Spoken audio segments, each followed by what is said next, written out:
Our North East reporter Rachel Sweeney joins us now from Sunderland, where COVID infection levels have risen to record levels since the pandemic began. Rachel, tough story, beautiful backdrop. Tell us how people are feeling about having such high COVID rates.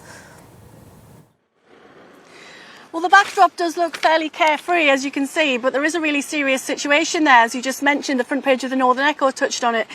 Situation is that COVID levels have trebled in the North East. The reason I'm in Sunderland at beautiful Roker Beach is because here Sunderland is seeing its highest ever records. We now have 955 cases here per 100,000 people. People are being urged to continue acting responsibly and to get double jabbed. I have some statistics for you. 83% of people here, adults, have had their first dose and 66% have had their second dose. Now, the worry is that 450 people are testing positive daily here in Sunderland. That's a rise of 23%. Council leaders are calling on the government to make face masks legal as they continue on out of phase 4. And the Director of Public Health, Jerry Taylor, says this is a crucial time. I have a statement from her here that says we are at an important crossroads in the pandemic, and just because we'll soon have newfound freedoms does not mean throwing caution to the wind is the right thing to do. It's important to move forward. We must do so with caution. And she's described the people here as tolerant, patient and kind. And if you can see behind me, I would totally agree with that. People are keeping a respectful distance from each other, and I have seen so many people be courteous to each other this morning. Rachel, you for us and for our viewers, you embody the northeast of England. You are the region is you.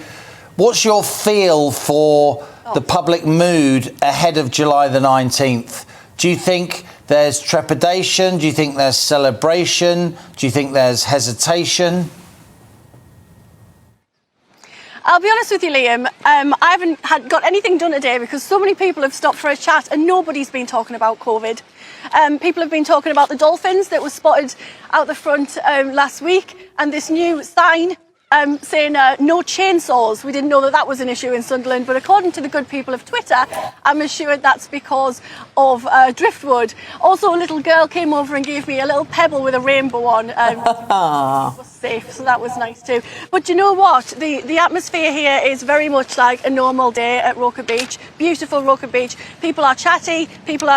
They're following the restrictions. They're staying away from each other, but they're also being very courteous. People are sort of zigzagging down the pier and taking care of each other. The toilets are immaculate. People are picking up after themselves. The hand sanitizer everywhere.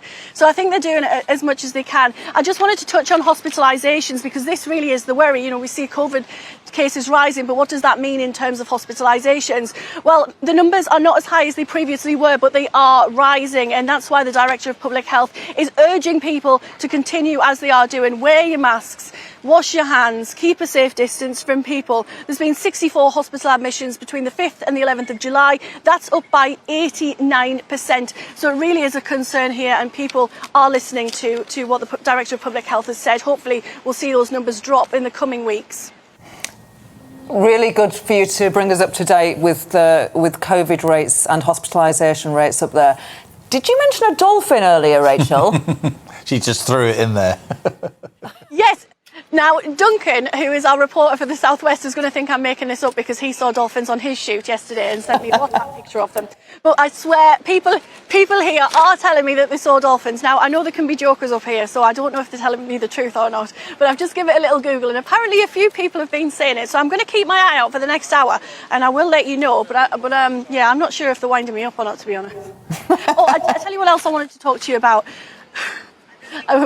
All joking aside, I wanted to talk to you about how this is going to affect the economy up here, because we feel like we've just started to see people come back into cafes. The chip shop has had a queue literally down the street, 2 metres apart, of course, and I must mention you can get fish and chips here for £4.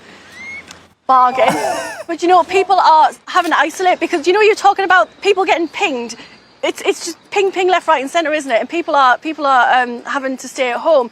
The biggest employer here is Nissan. They have 6,000 workers, and they said, I spoke to them this morning, they said they've got hundreds of people having to self-isolate, and they've had to make adjustments to the production line. But they added that it's not just them, it's everyone, small businesses up to the big factories. It really is a concern. So the Director of Public Health is urging you to wash your hands, stay safe, and let's see if we can get those numbers down, get people back to work, and keep the economy going. What a week you've had, Rachel Sweeney. Featured in your own local paper, a full-page spread of you, photographed in front of the Angel of the North. I think that was even the headline. And now you've stolen Duncan Slightholme's thunder by stealing his Southwest Dolphin, and it's been spotted again in the Northeast. Fantastic stuff. It was a lovely interview, Rachel. Me nana.